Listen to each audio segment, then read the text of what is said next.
خود اسلام کیا کہتا ہے اس مسئلہ میں. میرے ہاتھ میں یہ سنن نبی داود ہے, اس کا حوالہ آپ کے سامنے رکھتا ہوں. یہ حدیث کی معتبر ترین کتاب ہے اور اس کے اندر 2229 نمبر حدیث سیدنا عبداللہ ابن عباس رضی اللہ تعالیٰ عنہ کا بیان ہے کہ ثابت بن قیس کی بیوی نے ان سے خلا لیا تو نبی صلی اللہ علیہ وسلم نے اس کی عدت ایک حیض مقرر فرمائی. ایک حیض 29 یا 30 دن جو ہے ایک مہینے کی اسلامی تاریخ میں ہوتی ہے, وہ مدت مقرر ہے. اس حدیث کی سند بھی حسن ہے. فقہ حنفی کی مشہور کتاب صفحہ نمبر 251 کے اوپر لکھا ہوا ہے کہ عورت کی بات وہ کہے کہ میری عدت پوری ہو چکی ہے, اس کی بات ویلڈ ہوگی. اس کے لیے کسی قسم کا کوئی مفتی سعید اس وقت میں کہتا ہوں اس کا نکاح ٹوٹ چکا ہے. اس کے پیچھے جتنے لوگ نمازیں پڑھتے ہیں, جمعے پڑھتے ہیں, ان کی نمازیں ختم ہو جائیں گی اگر وہ مفتی سعید کا بائیکاٹ نہیں کرتے. نیوز ون میں خوش آمدید. میں ہوں عمران علی خان. پچھلے 3 سے 4 دن میں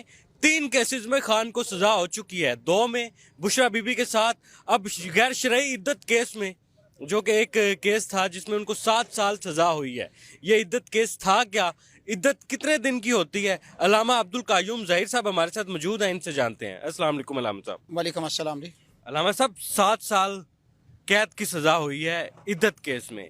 عدت کیا ہوتی ہے؟ عدت کتنے دن کے لیے ہوتی ہے؟ الحمدللہ وکفا والصلاۃ والسلام علی رسول اللہ, اما بعد فطلقوہن لعدتہن.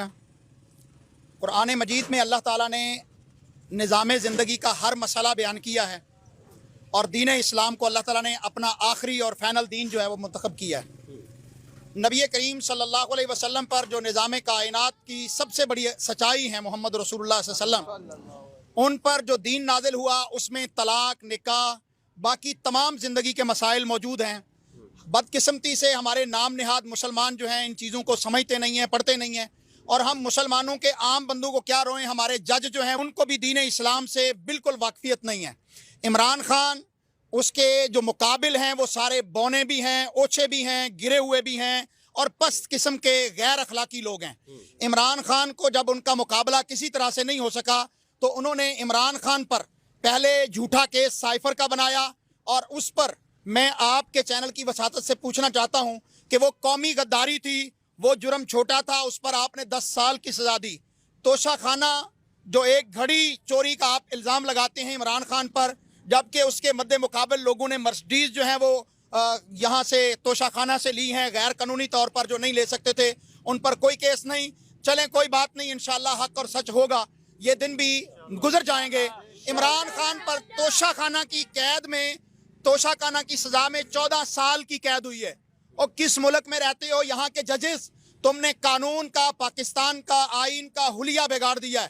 غداری کیس سنگین ہے اور اس کا سزا تم نے عمران خان کو 10 سال دی ہے, اور گھڑی کی تمہارے بقول چوری پر یا بیچ دینے پر آپ نے 14 سال کی سزا دی ہے. قرآن مجید میں اللہ تعالیٰ نے عدت کے متعلق فرمایا کہ جب تم اپنی بیویوں کو طلاق دو تو اس کی عدت گنا کرو. عدت عربی زبان کا لفظ ہے, اس کا معنی ہے گنتی. تو 3 حیض جو ہے وہ عام طور پر عدت ہوتی ہے. یہ قرآن مجید کا اور نبی کریم صلی اللہ علیہ وسلم کا حکم ہے. اب جس کیس میں عمران خان کو ان کے اوچھے مخالفوں نے, گرے ہوئے مخالفوں نے ان کو جو سزا دلوائی ہے, اور جس طرح 2 دن کے اندر جیل ٹرائل کر کے 24 سے 36 گھنٹوں کے اندر عمران خان پر سزا کو لاگو کیا گیا ہے. اسلام کی 1400 سال سے لمبی طویل تاریخ ہے, لیکن اس تاریخ کا مذاق پاکستان کے اندر بنایا گیا ہے. وہ پاکستان کے جس کو لا الہ الا اللہ محمد رسول اللہ کے نام پر بنایا گیا تھا, وہ عمران خان کے جو پوری دنیا کے اندر لا الہ الا اللہ کی آواز کو بلند کر رہا ہے, ایاک نعبد و ایاک نستعین کی دعوت کو بلند کر رہا ہے, وہ جو UN کے اندر کھڑے ہو کر محمد صلی اللہ علیہ وسلم کی حرمت کی جنگ لڑ رہا ہے, جو دنیا کو بتا رہا ہے کہ اسلام دہشت گردی نہیں ہے, اسلام پیس ہے, اسلام امن ہے. اور اس سے بھی بڑھ کے میں بتانا چاہتا ہوں عمران بھائی, اس وقت بشرا بی بی کو جو سزا کا سامنا کرنا پڑ رہا ہے, عمران خان کو جو سزا کا سامنا کرنا پڑ رہا ہے, اس کی وجہ صرف یہ ہے کہ عمران خان غیرت مند ہے, جرت مند ہے, مسلمان ہے, عاشق رسول ہے, حرمت رسول کا اور شدائی ہے. عمران خان کو اس کی بیوی بے پردہ نہ کرنے پر